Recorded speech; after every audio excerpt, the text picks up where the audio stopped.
Whoa! I'm here. This is it. Ah, there's the top just there. Ah. No, this is fantastic. What a view. I'm back. I was last here 25 years ago. 25 years. And somewhere around here I left my hammer. Oh, look at this. Here we are. Woo! Oh, would you look at this? Look at this view. This is what I remember. This is our ancient heritage laid out before our very eyes. Scotland's landscape has an epic and violent past. Hidden in these mountains and glens is the history of the planet. I'm going to show you how this landscape was used by a bunch of brilliant, maverick, eccentric scientists to solve the greatest mysteries of the Earth. And following in the footsteps of these pioneers, who blazed a trail where no one had been before.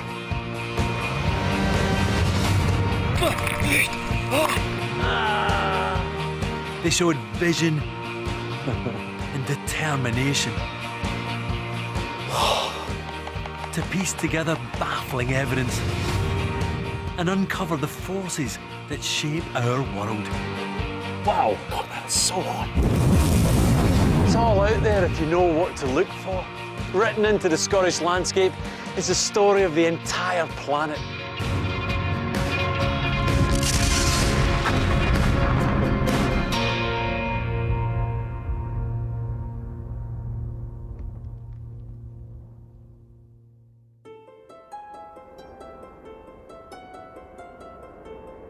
The remote northwest Highlands of Scotland.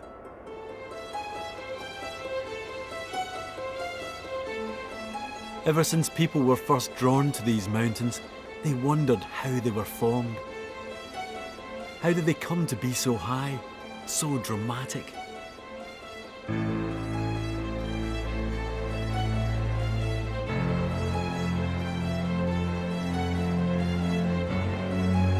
For thousands of years, people believed these were the work of a divine creator.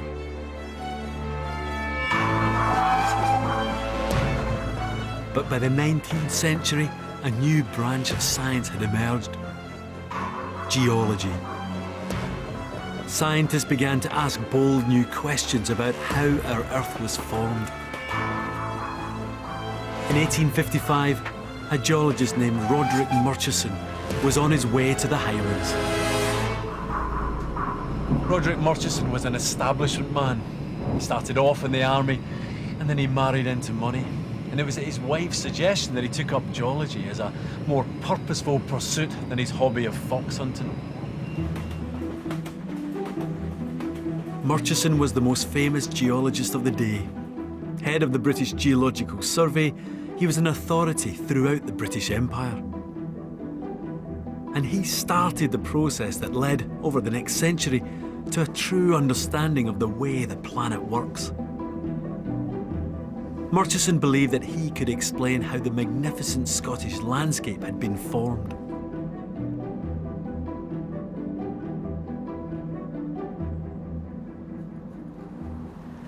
Murchison has come up with his own grand scheme, which he claims can unlock Scotland's geological past, the story of its landscapes and mountains, and it's based on one very simple idea.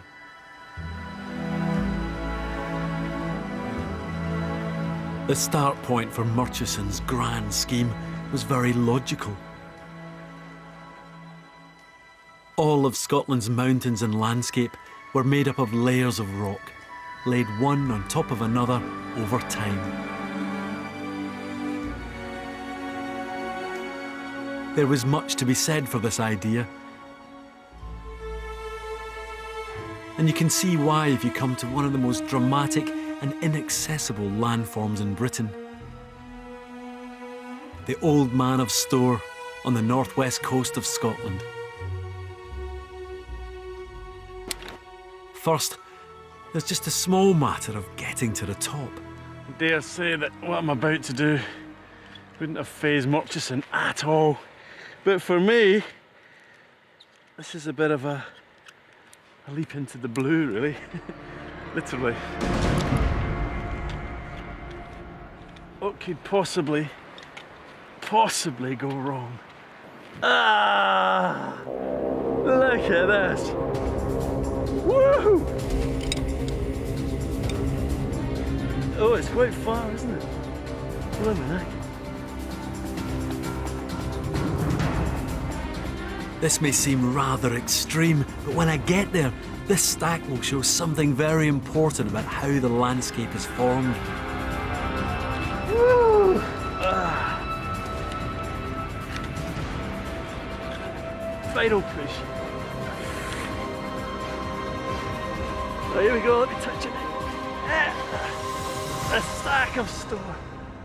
I'm here, almost.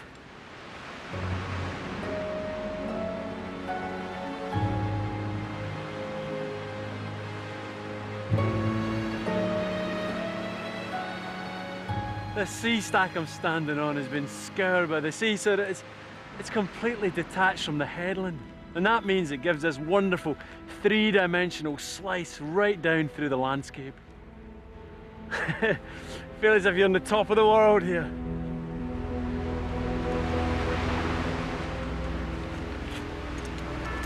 As I abseil down this stack, a close look reveals something crucial about the way it was created. These bands of rock around me are like layers on a cake.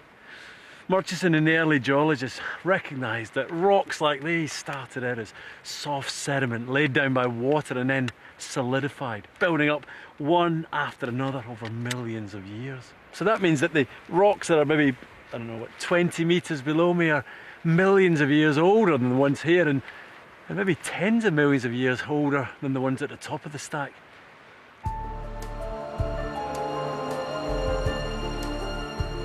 This idea of young rock on top of old was a foundation for Murchison's thinking. But he took it much further. As he travelled across Scotland, he saw how exposed rock lay in angled layers. He believed these layers were piled up in a simple pattern, with the oldest rocks on the west of the country and the youngest rocks on the east. For Murchison, it was all so beautifully simple. He was convinced that the Northwest Highlands were built up layer upon layer, just like this stack of slate here. And if you walked inland from west to east, you travelled through a cross-section of younger and younger rocks.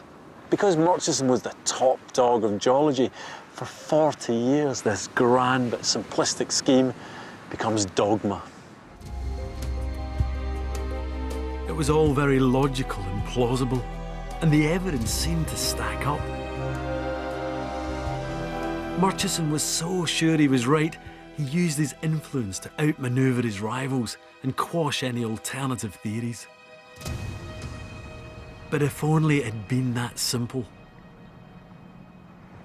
That mountainside over there seems at first glance to be the perfect example of Murchison's regular succession of layers of rock stacked on top of each other. But actually, a discovery made in the hills around here would shatter that neat little picture.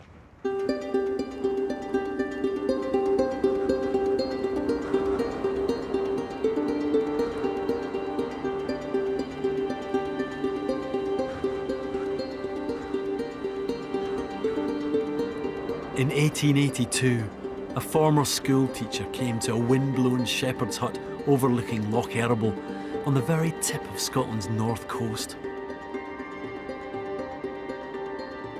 Charles Lapworth was a passionate amateur geologist, modest and self-taught. What he discovered here would demolish Murchison's theory.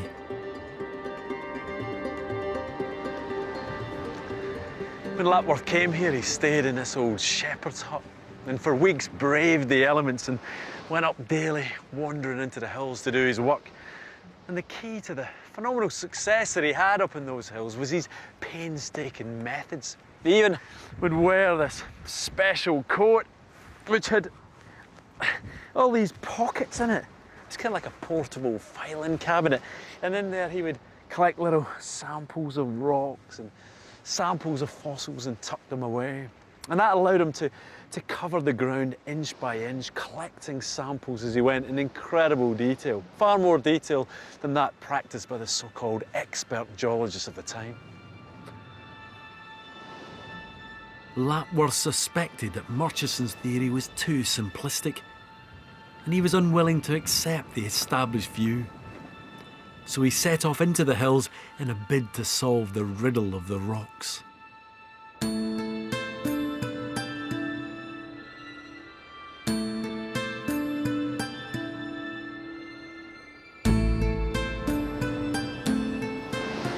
With little more than a compass and a handful of tools, for 6 weeks he trudged over these hillsides. Rob Butler has been studying the very same mountains around Loch Eriboll for decades. Do you think Lapworth did this? Woo! How on earth do you work in these conditions? It's unbelievable. Light breeze, light breeze. Light breeze. This is the strongest wind I've ever had. Well, I've got your porridge for breakfast. It's weighing me down. Lapworth was driven. He surveyed the landscape in much more detail than the Victorian professionals. And on this cliff face on the flanks of Ben Arnaboll, he found the evidence that changed our idea of how mountains were formed. So is this it? Yeah, this is where Lapworth came. Fantastic. Yeah, let's go have a look. Yeah, you can imagine Lapworth coming around here and seeing this place. And he could recognise these should be simply lead and they should simply go up into younger and younger and younger and younger rocks. Yeah. And of course, that's what Murchison thought, was Yeah. that it just goes up and up and up. But up there, he went, hang on a minute. Yeah, those don't look like younger rocks to me. That stuff is the oldest rocks in Britain. So how could you possibly get the old rocks sitting on top of the young rocks Right. that are down here? So for people at Murchison, they were quite happy that was just a regular stacked sequence of rocks, but Lapworth could tell that it was wrong. Yeah, what Lapworth had to sort of establish here was how come you've got the older rocks sat on top of the younger? Yeah. What's going on at this contact? That's where the action is. When Lapworth examined the cliff carefully, he spotted something no one had noticed before. A thin layer sandwiched between the old rock above and the young rock below. What Lapworth recognised was that the old rocks are being reprocessed and ground, rather like a sort of industrial mill, Yeah. processing and grinding it down into sort of a very streaky looking, smeared out material. Yeah. And this is the brilliant bit, because he realised that this processing involves a grinding and therefore a horizontal motion. This thin, streaky layer showed Lapworth something then almost unthinkable. The ancient rocks above had been grinding slowly sideways, up and over the younger rocks below. So that slab of rock above has been sliding towards us, really. It would have been over our heads, and the bottom of it was all getting crushed along. Yeah. The old rock started out underneath, so it's been brought up and Yeah. over and across. Thrust over. Murchison had believed the landscape was made up of sedimentary layers that got progressively younger the further east you went. But Lapworth had now discovered evidence that the formation of Scotland's mountains must have been much more violent. It is a truly revolutionary way of looking at rocks, and the idea that they involve big motions and grinding processes, it does change fundamentally the way in which you view mountains.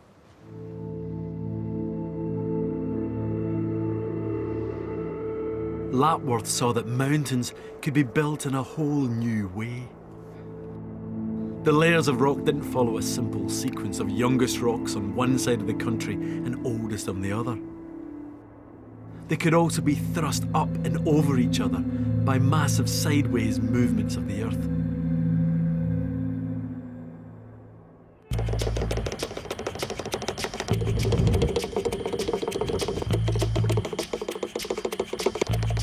This box is a replica of a model that the Victorians used to explain how sideways movements built mountains. Just putting a layer of black sand along the base of the box here. And that's going to be our first geological layer. God, I'm going to have to get a move on. Oh, man, eh? These sand layers represent the mountainside behind me. Now I'll just put the lid on. Now what I'm going to do is turn this wooden handle here, which is going to turn this screw and send these wooden blocks into the layers, as if a great sideways force is crashing in. I'm going to do it really slowly though. Here we go.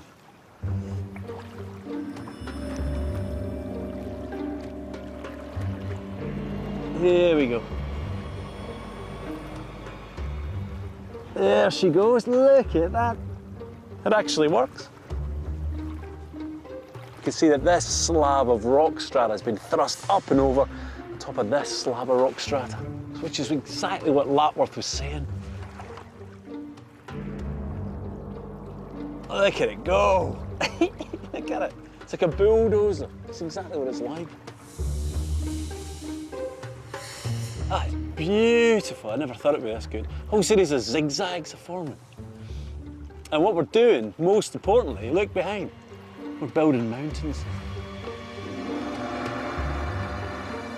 And the point is that is exactly what's going on over there.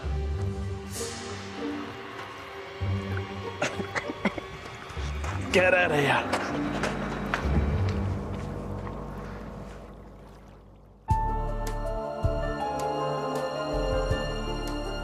What the amateur Lapworth had spotted in the Highlands made a total mockery of Murchison's grand orderly scheme. But for Lapworth, the revelation that vast slabs of rock could move so dramatically left him overwhelmed.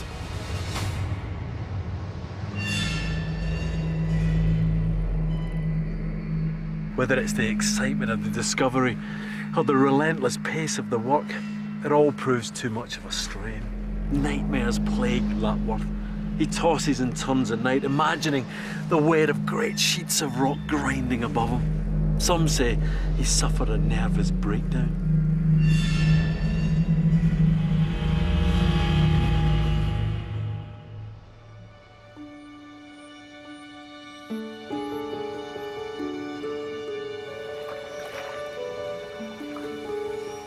Lapworth did recover, and he published his findings in 1885. But he was fearful of how his ideas would be received.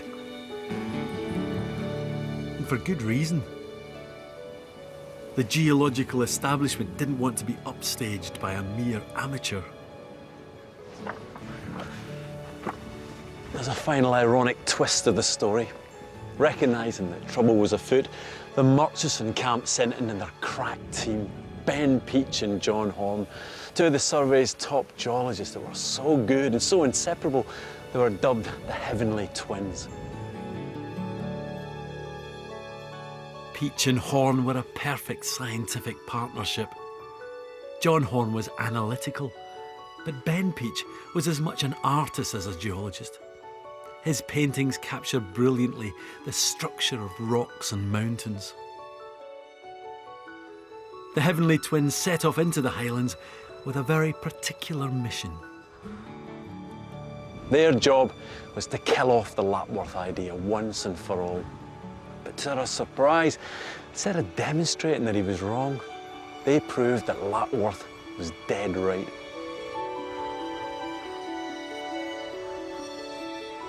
Peach and Horn found a whole range of mountains in the West Highlands thrust up by big sideways movements. Lapworth was completely vindicated. Although in his lifetime, sadly, he never received the credit his brilliant discovery deserved.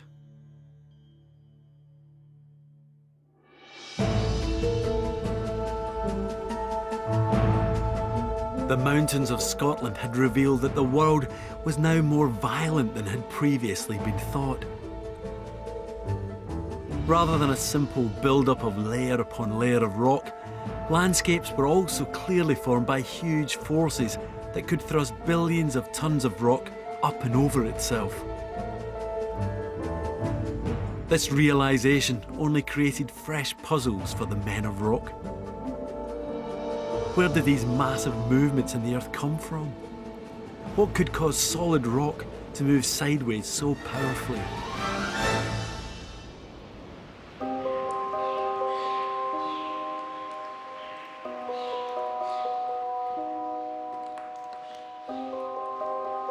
The early geologists didn't realise it, but one of the biggest clues was right under their feet.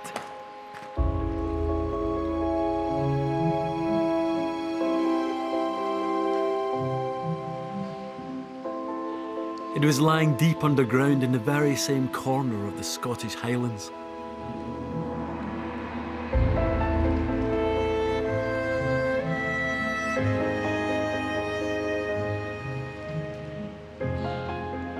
Just a few miles away from the mountains Lapworth conquered is this dramatic cavern. The mysterious Smoo Caves. I love exploring caves. You always feel as if you're entering a kind of lost world, really. And for geologists, it's brilliant because they can let you in. You can see the rock in all its glory. This rock's made of limestone. And it's rocks like limestone that can take you to a time and a place where Scotland was very different.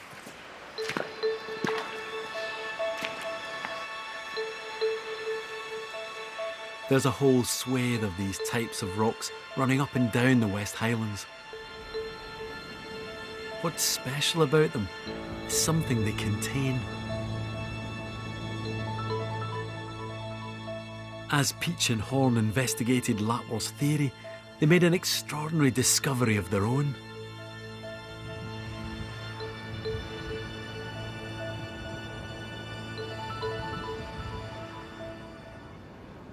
I know this must look like an overgrown woodlouse, but it's actually a really special fossil, a trilobite.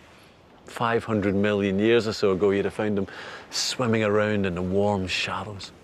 You get thousands of them all around Scotland, but the ones from this neck of the woods were beautifully drawn by Ben Peach. You can see his sketches here, look at that.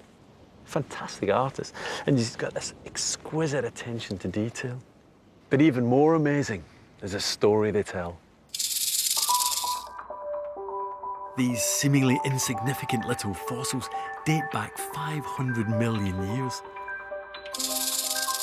But they're far more than just ancient creatures. They were part of a jigsaw of evidence that would ultimately help to explain the movement of mountains.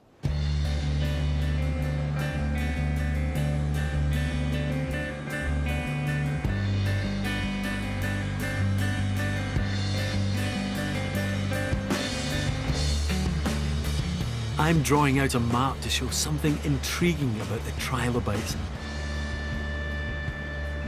Something that utterly confused Peach and Horn and the other early geologists.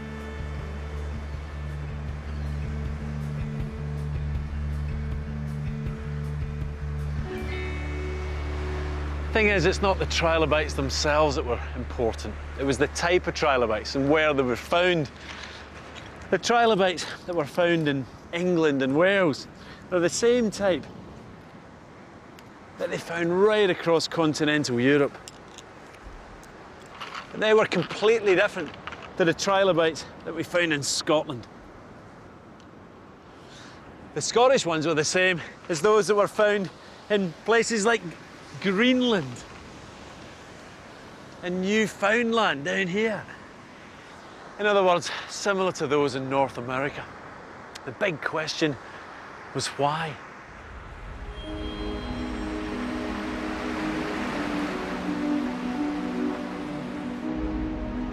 It was a complete mystery. The Victorians came up with all kinds of explanations.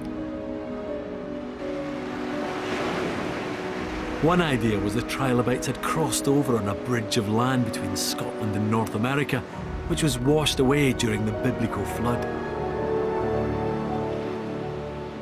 Seems outlandish today, but for Victorian geologists, it was the most plausible explanation they could come up with. Then, another strange piece of the puzzle began to emerge.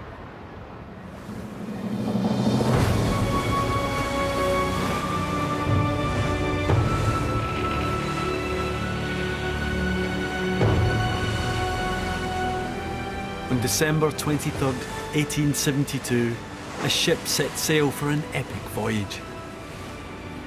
A 3-year journey covering 70,000 miles. The HMS Challenger was the first to carry out a survey of the ocean bed. On board was a Scottish scientist, Charles Wyville Thomson, a pioneer of ocean floor exploration.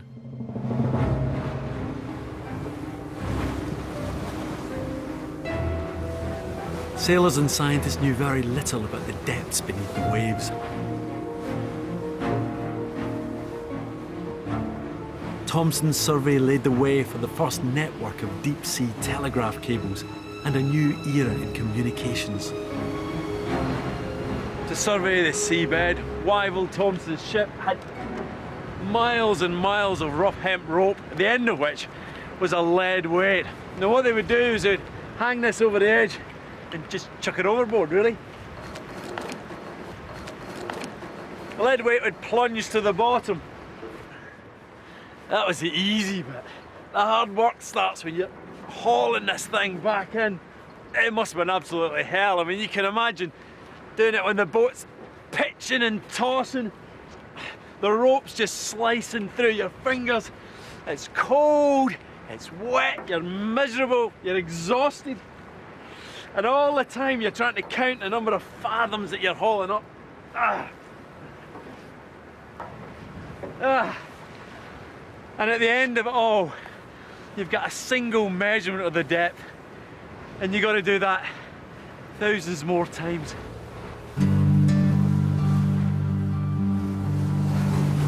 After years of painstaking measurements, Wyville Thomson and his crew located something strange on the Atlantic seabed. Roughly halfway to America, the ocean floor rose sharply. Instead of 5 miles to the bottom of the sea, they discovered it was suddenly less than 2. Wyville Thomson was mystified. At first he thinks he's stumbled upon a submerged mountain, but as the survey progresses, it becomes clear that this is much bigger. A colossal ridge running from one pole to the other, right down the middle of the Atlantic Ocean. Wyville Thomson had discovered not an ancient land bridge between Britain and America, but something even more curious. A chain of underwater mountains that rises from the ocean floor and runs 10,000 miles from the Arctic Sea in the north, down the middle of the Atlantic, almost as far as Antarctica.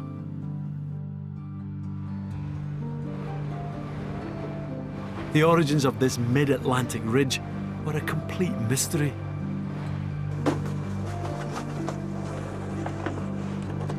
It was the 20th century before geologists came up with a possible explanation for Lapworth's sideways movements of the Earth, Peachenhorn's isolated trilobites, and Wyville Thomson's mid-Atlantic ridge. The explanation was based on an idea people had spotted as far back as the 1500s, when the first atlases of the globe were drawn. Take a map of the world and cut out the land masses. There we go. There's South America. I'm really not going to do all these islands, just do that. I'm sorry to the northern islands of Canada. They've got to go. When you've cut out all the land masses, you can do this trick of fitting them together. Look, here we go. Here's South America and Africa. We can move them close together. Look at this join here. Look at how it adjusts. That's so snug. And then here's little Madagascar. Just tuck it in there.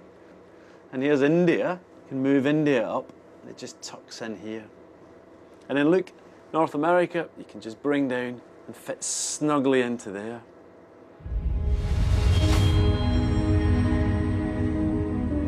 This trick of the maps led some geologists to think that all the world's land masses were once joined together,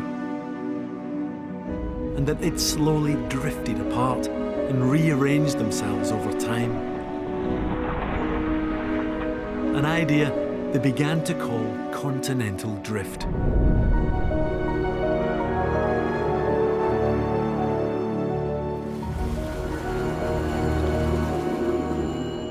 Perhaps Wyville Thomson's mid-Atlantic ridge was a giant scar, the crack where this ancient supercontinent had split apart.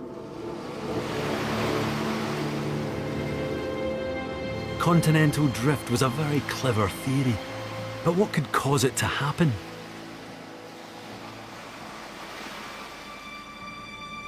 Huge forces were clearly at work, but the men of rock struggled to make sense of their discoveries. Then, early in the 20th century, a gung-ho geologist, again working in Scotland, found another part of the puzzle.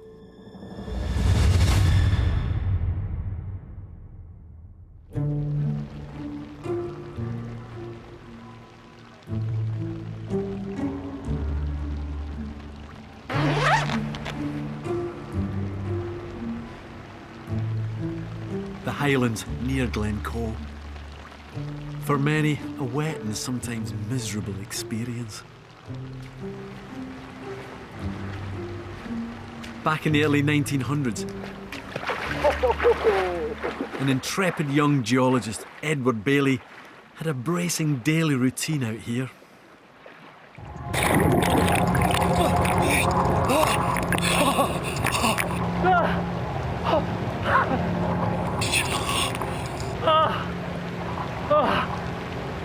You know, listen, it's going to be cold. It's going to be cold.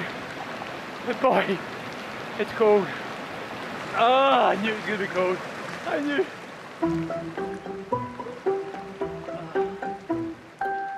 Bailey spent years training himself to be tough. As a boy, he invited classmates to slap him in the face to test his endurance. He became a boxing champion. He also slept with his windows wide open in winter. So cold. And nothing pleased him more than his daily naked swim. When I think about Bailey, I'm torn between thinking he's an absolute hero and an absolute nutter. I mean, he used to do this every day, just dive into some loch or some river, and then he kind of put on his clothes still wet and head off into the mountains.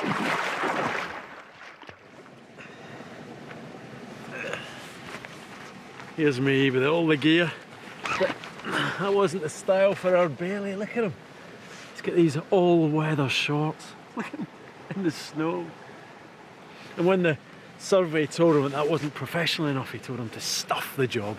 He resigned.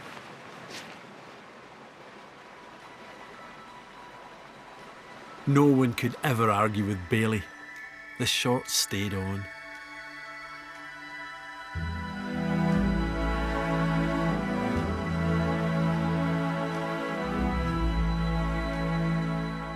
In 1905, Bailey came to the peaks of Glencoe to join a British Geological Survey team who were mapping the Highlands.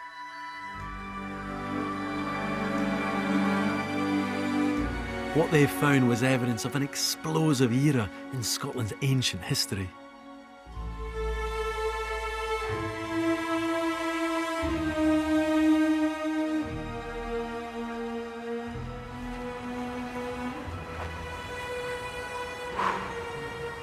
When geologists first started investigating Glencoe, they realised that there were lots of volcanic rocks here. The whole place is stuffed full of them. But they didn't know why. What were they doing here in the heart of the Highlands? Bailey and his team set off to find out. Inch by inch, they set out to carefully map and survey the landscape. Bailey was often frowned upon since he took official maps and completely redrew them as he saw fit. He was devoted to his fieldwork in the mountains.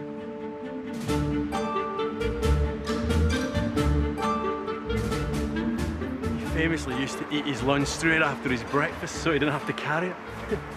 And if his feet got wet while crossing rivers or fords, well, no matter. The holes in his boots let the water drain out. What a guy.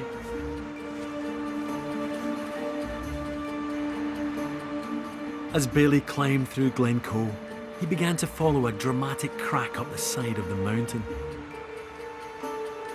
He and his team traced the line across the landscape.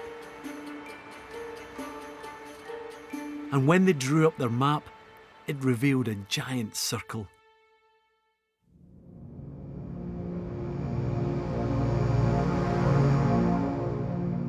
Bailey realised this was no ordinary geological feature.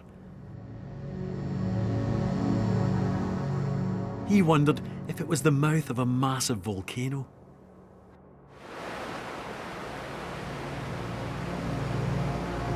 Then he looked more closely at the rocks themselves. As Bailey and his team were going along rivers like this, kept on finding two types of rock that had started out as molten magma. One of them is this, it's a granite. You can see it's got really big crystals. The other one is this, look at it. It's got really fine crystals. You can't really see them at all. Molten rock deep underground cools very slowly, and large crystals have time to grow. But molten rock that has exploded out into open air cools rapidly, so crystals don't have time to form. So we get one rock that's down deep and the other rock near the surface. Yet here, they're found side by side. Bailey wants to know why.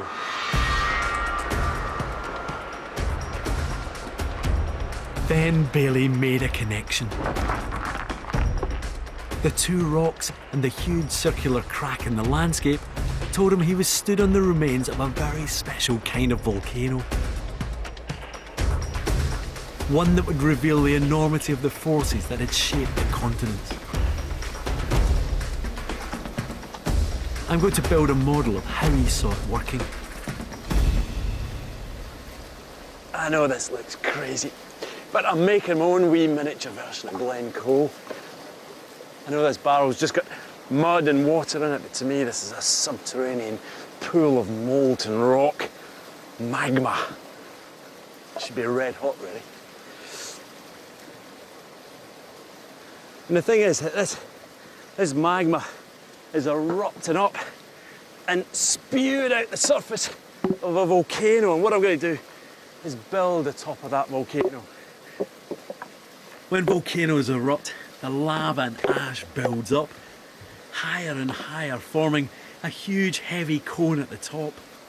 What Bailey realised was that eventually the top of the volcano would get so heavy that the weight of it would sink into the magma below. Ah! Covered in magma. I'm covered. And what would happen is the magma would come rushing out. Let me...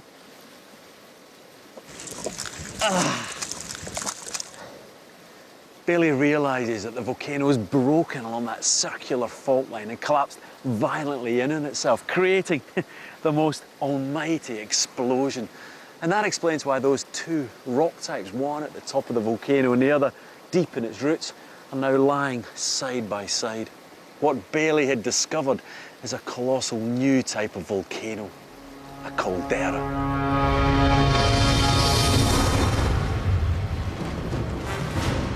Calderas produce the most explosive eruptions on Earth. They're a type of mega eruption caused when a volcano collapses in on itself. As the Glencoe volcano erupted, the magma chamber below began to empty. The base could no longer support the top. The heavy upper cone collapsed inwards and caused a catastrophic explosion.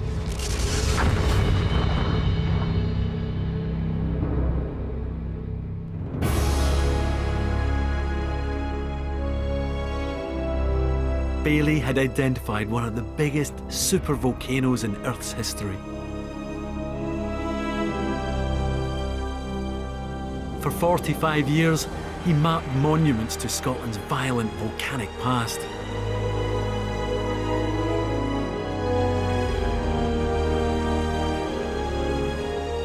He discovered the country was covered in volcanoes.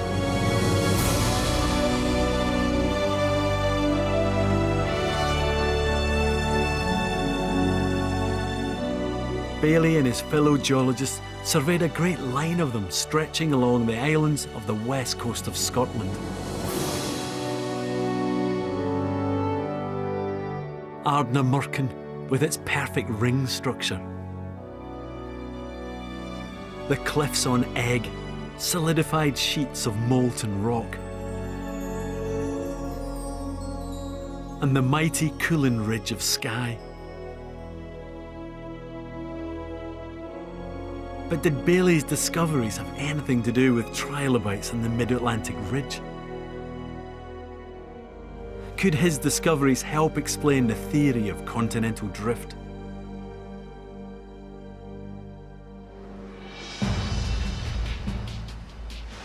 The men of rock now had several pieces of a jigsaw. Lapworth had discovered solid rock had been pushed sideways to form mountain ranges. Peach and Horn had found fossils in Scotland that appeared to match those from the far side of the globe.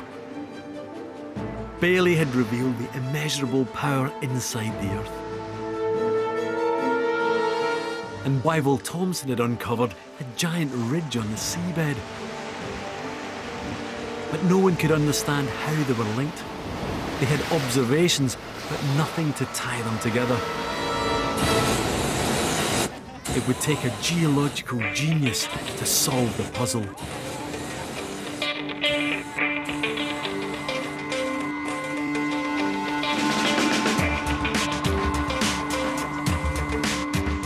I'm at the biggest balloon festival in Britain. Because the theory that united the men of rock's observations came not from studying mountains, but from something much more familiar to us all.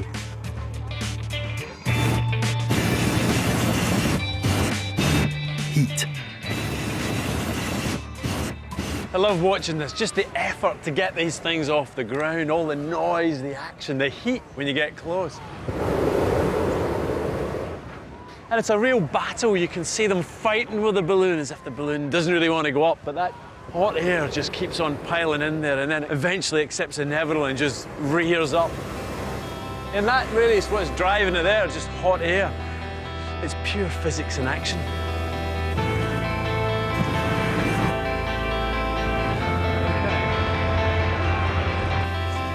We all know warm air rises. That's what makes these balloons lift off.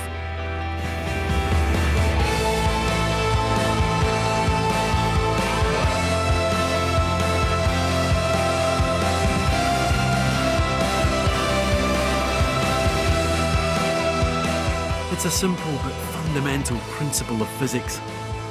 It's called convection. Heat from the burners warms a huge bubble of trapped air inside the balloon. It becomes less dense than the colder air outside. So up it goes.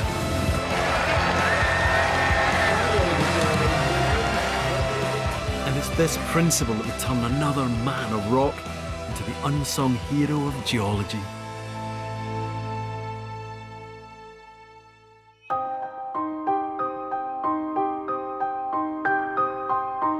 Arthur Holmes was one of the most brilliant minds of the 20th century. He was a professor at Edinburgh University, a geologist and a physicist.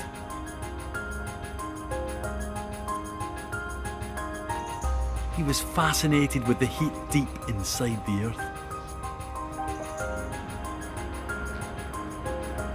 In 1928, he put forward an extraordinary and controversial idea: that molten rock could behave just like hot air. And perhaps heat, convection, could be driving the movement of the entire surface of the planet over millions of years. I'm meeting geologist John Underhill, who's going to show me how Holmes's ideas work in the lab. First, ice goes under one end of this fish tank. You just put a couple more in, Ian. Fine. Okay, thanks. At the other end of the tank, John creates a much hotter temperature. I'm going to slip this heater, a hot plate, underneath this end. And he's using coloured dyes to track the movement of the water. So the next thing I've got to do is roll up my sleeves and put the dye into the fish tank. First, he puts blue dye in the cold end. That's fantastic.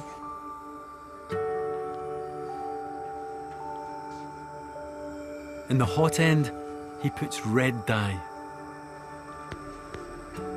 It'll show how heat can create different types of movement.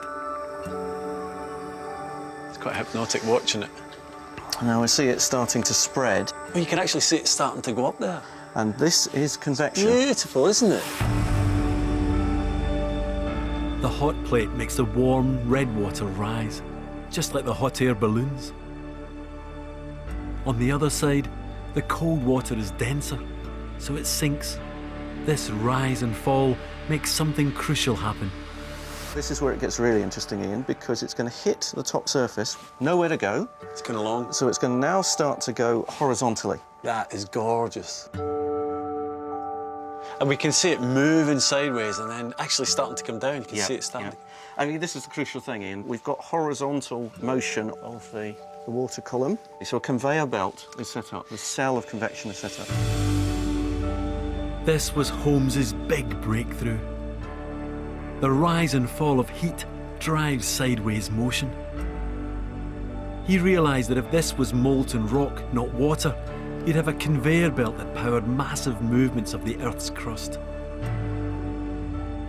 Now, the thing is, we are replicating it in a liquid water. Yeah. But what Holmes was getting at is that solid Earth actually behaves like a liquid. Absolutely. I think the key insight that he could bring to all this was he could imagine that actually what we're seeing here happens deep within the Earth, and thereby he was able to recognise the engine that drives continental drift. Now, that was revolutionary. That was different, and it was out of kilter. He was considered a maverick for even saying that continental drift was possible.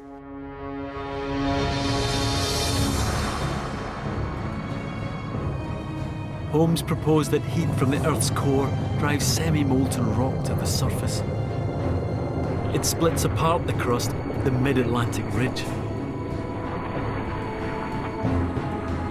Where it cools, it's forced back into the inner Earth, and a cycle of convection is produced.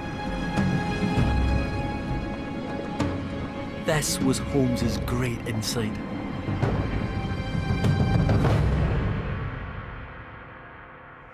Holmes sees it clearly. Heat from the inner Earth producing a huge convection cycle, and it's that cycle that moves the continents sideways on the surface of the globe.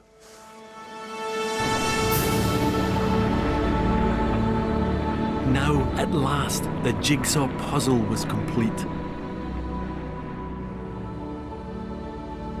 Lapworth's mountain showed how these sideways movements thrust old rocks on top of young. The Glencoe caldera showed where these movements forced the Earth's crust down into the inner Earth. One part of the crust was forced under the other, melting to form a deep pool of molten rock, which burst violently back to the surface. And Wyville-Thomson's mid-Atlantic ridge showed where convection pushed the Earth's crust apart. A new rock was forced upwards from beneath.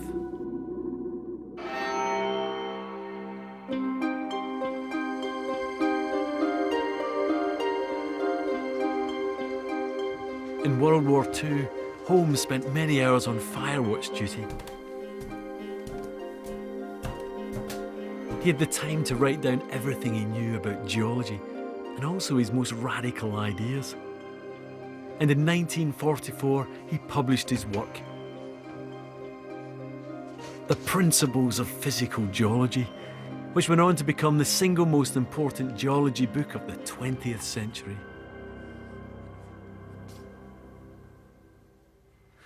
This is actually a big deal for me because this is the original version of Holmes's book.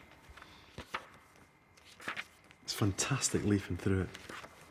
It's great stuff. I mean, this, when it came out, almost immediately made the geologist's bestseller list, and guess it became kind of our Bible, really. I mean, I had an edition, I think the 5th edition, which got me through university, so it's something that is dear to me. The thing is, Holmes really wrestled with the idea whether to put his theory of convection into this book, and he kind of slides it in at the last minute. It's the very last diagram of the book. There it is. And the point is that this is the first time that convection as a mechanism for moving continents was laid out. You can see here the hot magma rising up as currents, and then moving sideways and then descending back down again.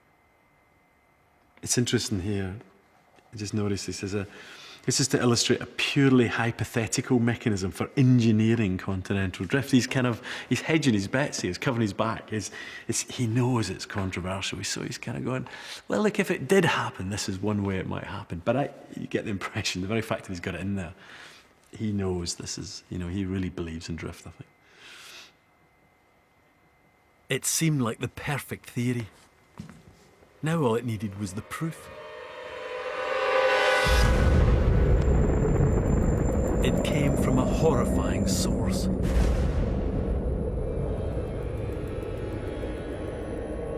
The Cold War brought an unexpected revelation.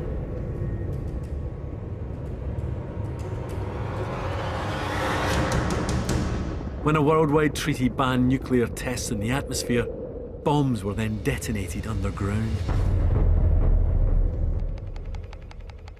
The Americans needed a method of surveillance to monitor tests around the world.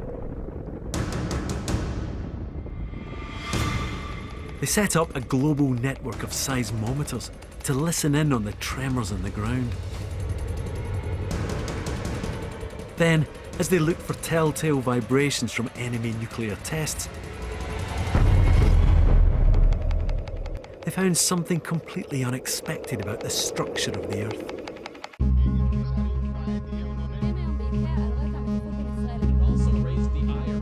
The seismometers detected not just nuclear tests, but geological events across the world. Volcanic eruptions and earthquakes. Each tremor a pinpoint on a map. Until a pattern emerged. I know it looks a bit psychedelic, but this is the most important recent development in the history of geology. The world map of tectonic plates. It explains how the planet's most devastating events, earthquakes and volcanoes, all lie along plate boundaries. What it really shows is where the geological action is, like over here in the middle of the Atlantic, where two vast slabs of crust are spreading apart. Or over here, along the edge of the Pacific, where two slabs are colliding together. You can see right around the Pacific this so-called ring of fire. All these surface motions are powered by convection from below, just as predicted by Holmes. Heat deep in the Earth has driven our entire geological history. For millions of years, the tectonic plates have moved back and forth across the surface of the planet to create the globe we recognise today.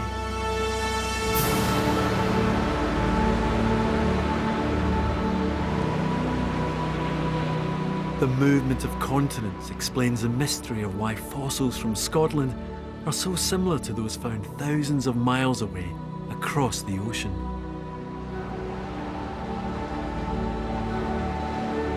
Fossils of Scotland match North America because they were very close together. Scotland was once part of an arc of islands strung out along the edge of a vast continent, Laurentia, with America at its heart. 500 million years ago, Scotland was on the equator and part of an ancient North American continent.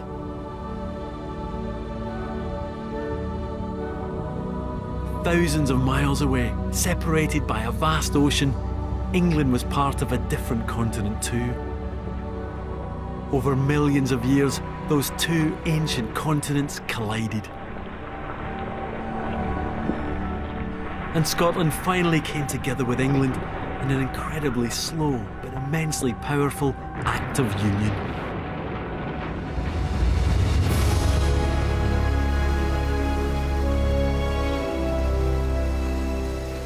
Today, you can still see the results of this great geological clash. These cliffs became crumpled when the two continents collided. They sit on the border between England and Scotland at St Abbs. Layers of rock that were laid down flat on the ocean floor have been thrust up vertically out of the ground.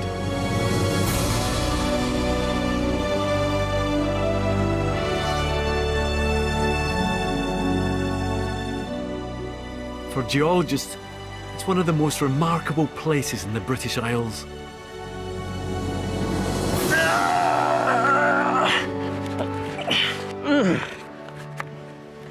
Yeah, these rocks are so crumbly, this whole thing. Just feels really precarious. Dear. These buckled rocks look as if they've been in some kind of giant pile-up. These ones here are angled in this direction, but just down there, they're angled in completely the opposite direction. And it's because this whole coastline is the site of a giant collision, albeit a slow one, between England and Scotland. This clash between the ancient continents forced the rock layers into striking shapes and angles.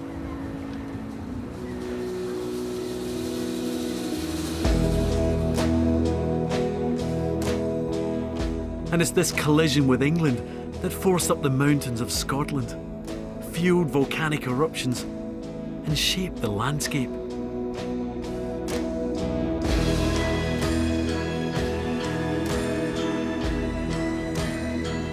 Finally, I'm returning to the Scottish mountain where I was inspired to become a geologist, a man of rock. Duncan on the Isle of Raasay, near Skye.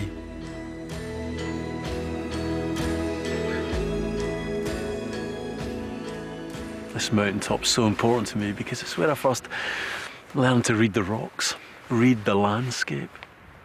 And the very fact that we can do that today is all down to countless pioneers, amateurs and professionals. People like Latworth, people like Bailey. It was because of them that we understand Scotland, and through it, the world. Next time, I'll look at the daredevil scientist who revealed that our land had been gripped by a great and ancient ice age. I'm getting squeezed at this moment. And the humble janitor who wondered if the causes of the ice age lay in the heavens. Oh, the sound of the ice age. Comedy this evening here on BBC HD with Come Fly With Me at 11. But first, we're off to Albert Square. That's next.